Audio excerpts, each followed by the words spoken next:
Welcome to the Nurture Network podcast, where motherhood meets transformation. I'm Jess Baldenhofer, certified parent coach, educator, and mom on a mission to help you move beyond overwhelm and create a deeper connection with your kids and yourself. Each episode is packed with real tools, relatable stories, and the support you deserve. Let's dive in and take another step toward the peaceful, fulfilling parenting journey you've been searching for.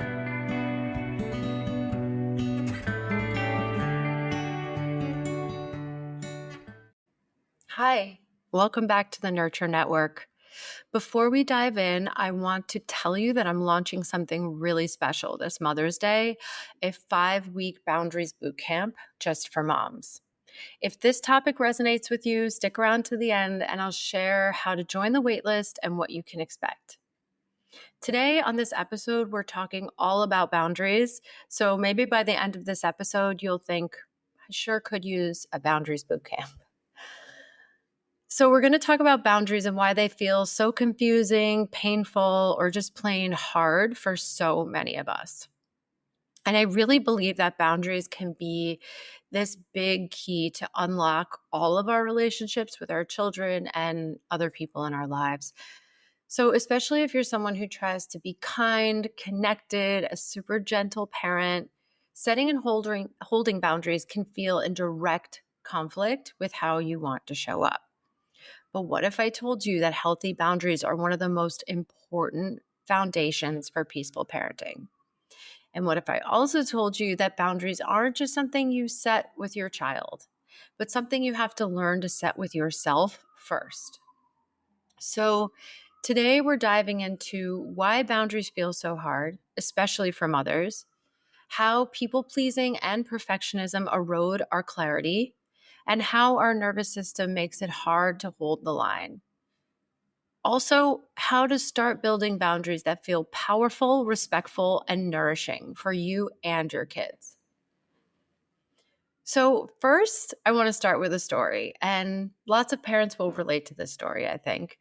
This week's episode was actually supposed to be something totally different. It's launching on Mother's Day weekend, and I had this idea to have a great conversation with my son. So that's what this was supposed to be. Between the two of us, just a conversation, and we were going to talk about what it's like to be a kid. I wanted him to discuss what he just thinks about parenting in general and our relationship. So we sat down to record. I let him look at the questions ahead of time. I gave him the space to say no to any of the questions that didn't feel right. And I really thought that would help him in preparing, where he had some choice in what he was going to say. But when we sat down to record, it just didn't go the way I was hoping. He got really uncomfortable. He froze up. He really couldn't answer the questions. He couldn't really get into a conversation. So I'll be honest with you. At first, I was hurt. My mind went to that familiar place, other kids would have probably been able to do this. Why can't mine? Or why can't he just say a few nice things about me? Am I such a terrible mom? And I had to really stop myself and take a deep breath. And I had to have compassion for myself and for him. I had to make sure that I was not making him responsible for how I was feeling. So that is boundaries. That's a really good example of boundaries. Boundaries aren't just about what you say no to. They're about recognizing when your feelings are your responsibility and not your child's or your husband's or your mother's. In this situation, it was about protecting him from becoming the container for my emotional response. So I told him we didn't have to do it. I thanked him for being honest. And he even actually said, I just think I'm not ready for this. And he knew his own boundary. He knew his own limit. So I had to believe him and trust him.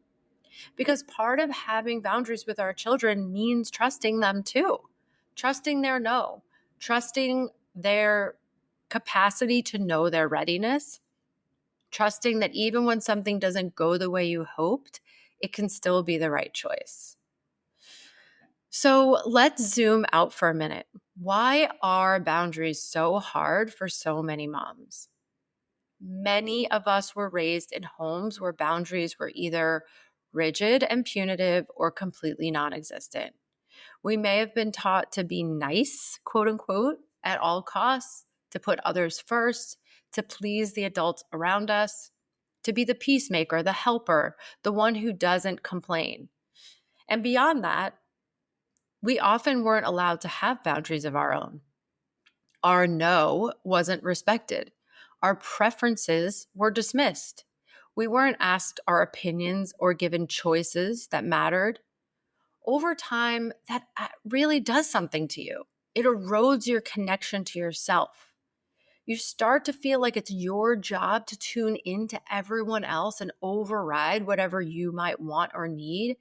And so that awareness of self becomes so gray and so mashed up with your awareness of others. In many of our childhood homes, having no boundaries at all actually became a survival mechanism. It helped us to stay safe, to stay liked, to stay needed. But now that same pattern is making us feel trapped and exhausted. And when you become a mother, that social narrative intensifies. You're supposed to be doing it all. You're supposed to do it all alone. You're supposed to feel bad about yourself if you don't already know how to do everything. You're supposed to do it all right. You're supposed to follow the rules, buy the right gear, choose the right sleep training method, etc., etc.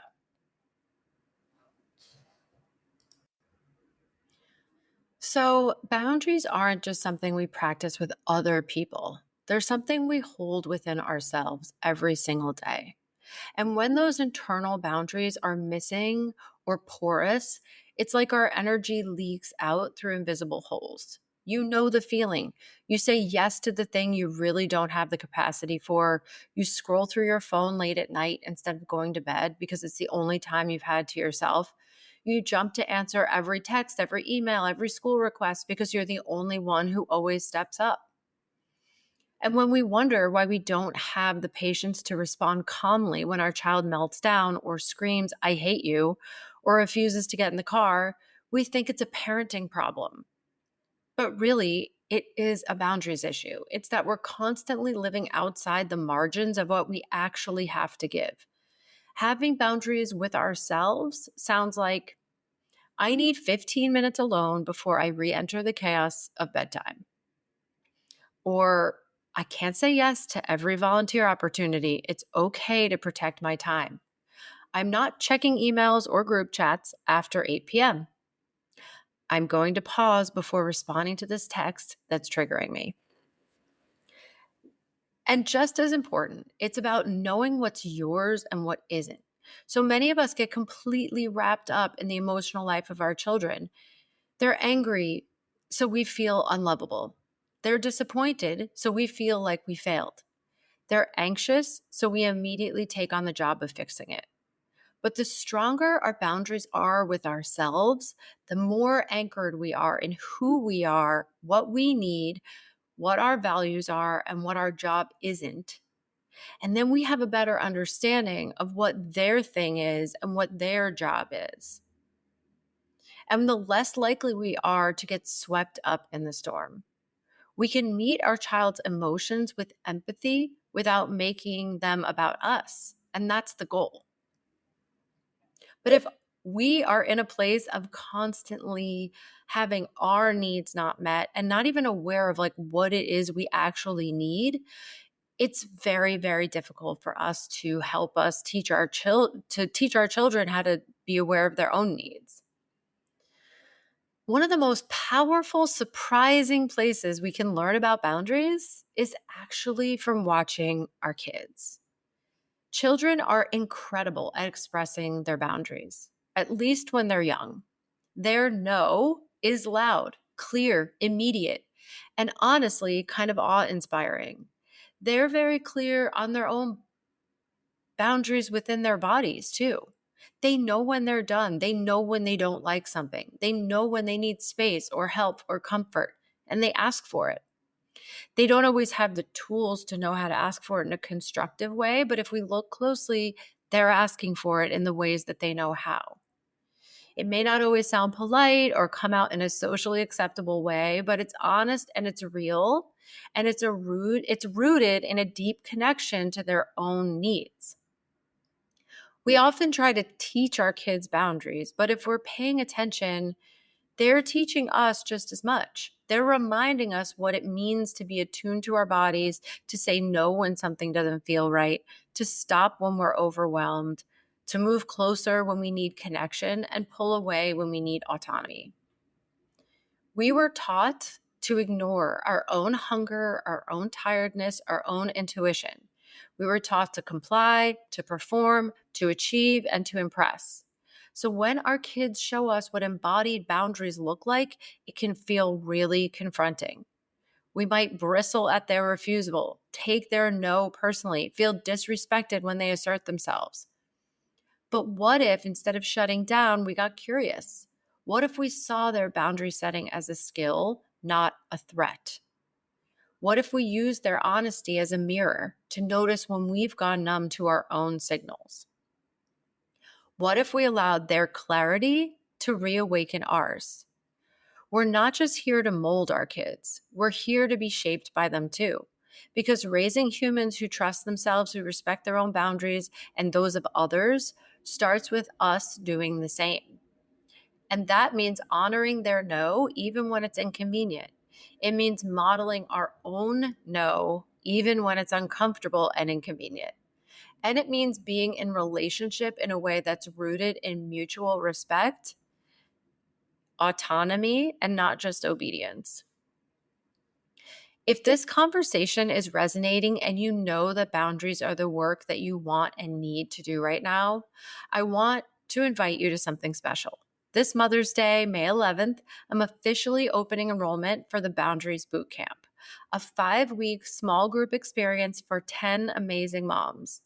We start on May 22nd, and we're going to help you stop people pleasing and start tuning into your own needs. Get clear on what's yours to carry and what isn't, so you're not constantly absorbing your child's or your partner's or your parents' emotions. And practice setting and holding boundaries that feel firm and kind. So many of us vacillate between yelling and being overly strong about our boundaries and being too allowing and too porous with our boundaries. So we're really going to help you walk that middle line so that you get more and more comfortable and strengthen the muscle of the boundary. This isn't about being rigid. It's about being rooted, and it's about empowering you. You can find the details and join the wait list via the link in the show notes, and I would love to have you in the bootcamp. You're allowed to take up space. You're allowed to say no. You're allowed to parent from a place that feels sustainable and true and authentic to you. We begin on May 22nd. I hope you'll join us. Thanks for listening to the Nurture Network. If this episode resonated with you, subscribe so you won't miss the next one. Share it with a fellow mom who might need it too.